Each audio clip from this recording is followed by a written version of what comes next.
May it please the court, counsel, members of the jury. His name was George Perry Floyd Jr., and he was born on October 14, 1973, in Fayetteville, North Carolina. To his parents, George Floyd Sr. and Larcinia Jones Floyd, Sissy, the matriarch. Now, you met George Floyd's brother, Philonis, and you heard all about Sissy Floyd. She was George Floyd's mom. She was the mom of the house. She was the mom of the neighborhood. And you heard about the special bond that she and George Floyd shared during his life. You heard about their relationship, how he would always take time, special attention to be with his mother, how he would still cuddle with her in the fetal position. You heard that. And from George Floyd's brother, you learned all about George's childhood. And during his time growing up in that house, George Floyd was surrounded by people he knew, people who knew him, people he recognized, a familiar face to pick out in the crowd. People need that.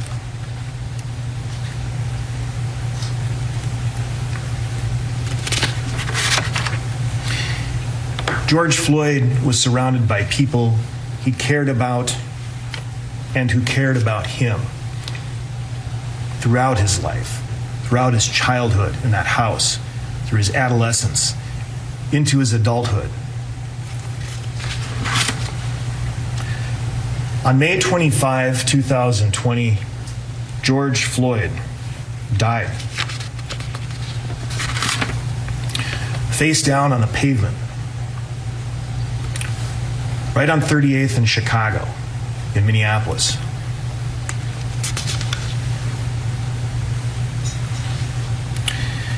Nine minutes and 29 seconds.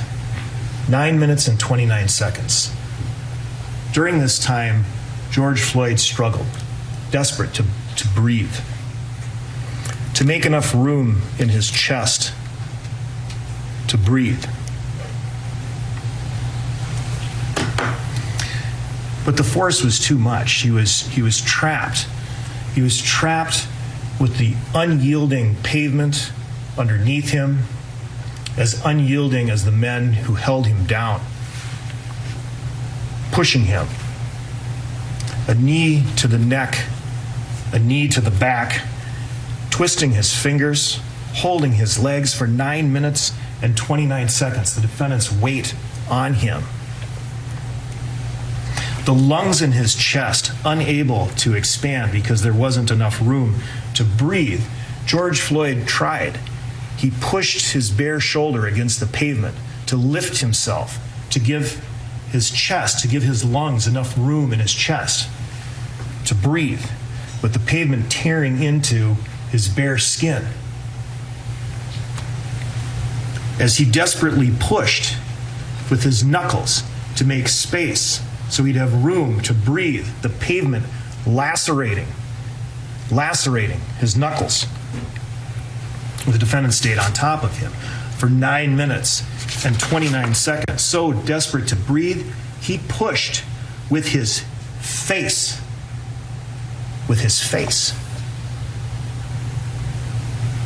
to lift himself, to open his chest, to give his lungs room to breathe. The pavement tearing into his skin, George Floyd losing strength. Not superhuman strength. There was no superhuman strength that day. There's no superhuman strength because there's no such thing as a superhuman. Those exist in comic books. And 38th in Chicago is a very real place. Not superhumans, only humans. Just a human, just a man, lying on the pavement, being pressed upon, desperately crying out. A grown man crying out for his mother. A human being.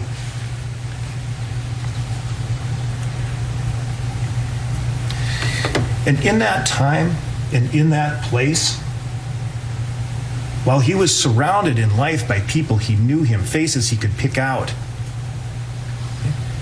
there was no one there he knew. He was surrounded by strangers. Strangers, all of them. 9 minutes and 29 seconds. He's surrounded by strangers, not a familiar face to say his final words. But he did say them to someone. He said them to someone who he did not know by name, but he knew him from the uniform he wore and the badge he wore. And he called him Mr. Officer. That's what he called him, Mr. Officer. Mr. Officer would help, would call the police when we need help. And he pleaded with Mr. Officer. George Floyd's final words on May 25, 2020 were, "Please, I can't breathe." And he said those words to Mr. Officer. He said those words to the defendant. He asked for help with his very last breath. But Mr. Officer did not help. The defendant did not help. He stayed on top of him, continued to push him down, to grind his knees, to twist his hand, to twist his fingers into the handcuffs that bound him, looking at him, staring down at times the horrified bystanders who had gathered and watched this unfold.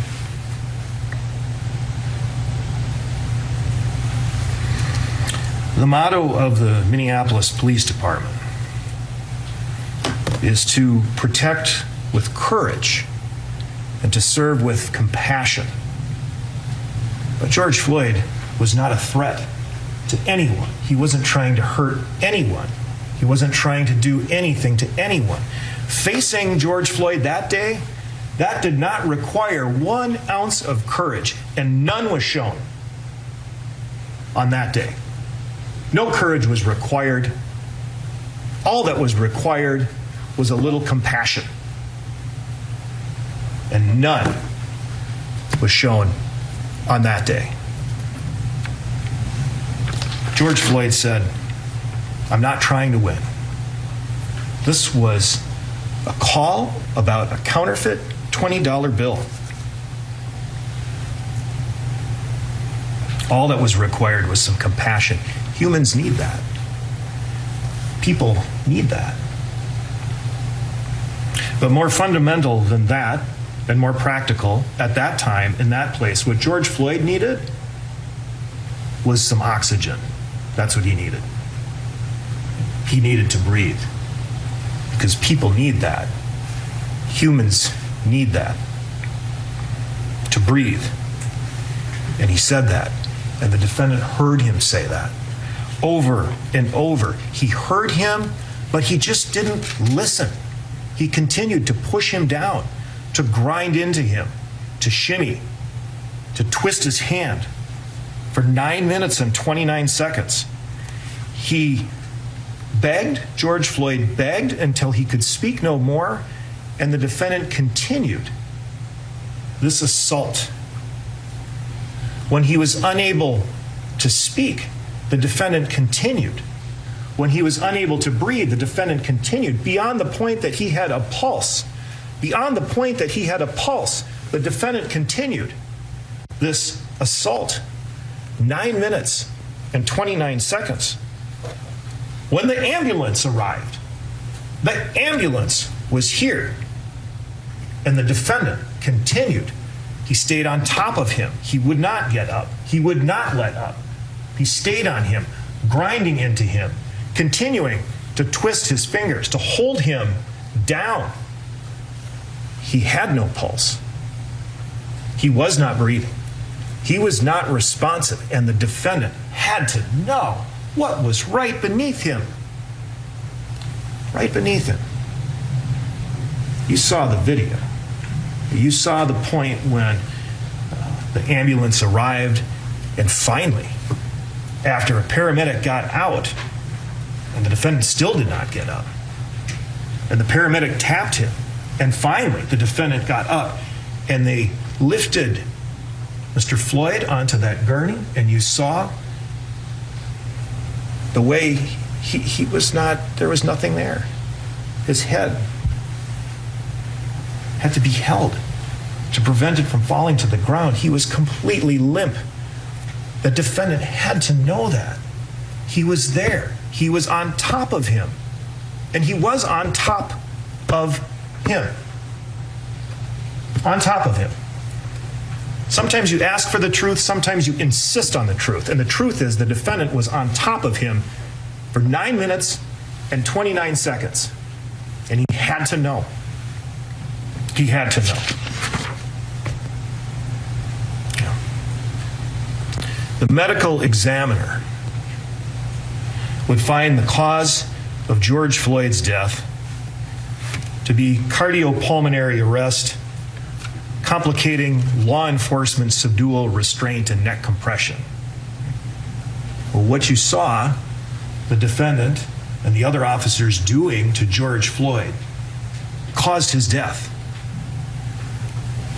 The medical examiner ruled the death a homicide, death at the hands of another. What the defendant did to George Floyd killed him. Hi everyone, George Stephanopoulos here. Thanks for checking out the ABC News YouTube channel. If you'd like to get more videos, show highlights, and watch live event coverage, click on the right over here to subscribe to our channel, and don't forget to download the ABC News app for breaking news alerts. Thanks for watching.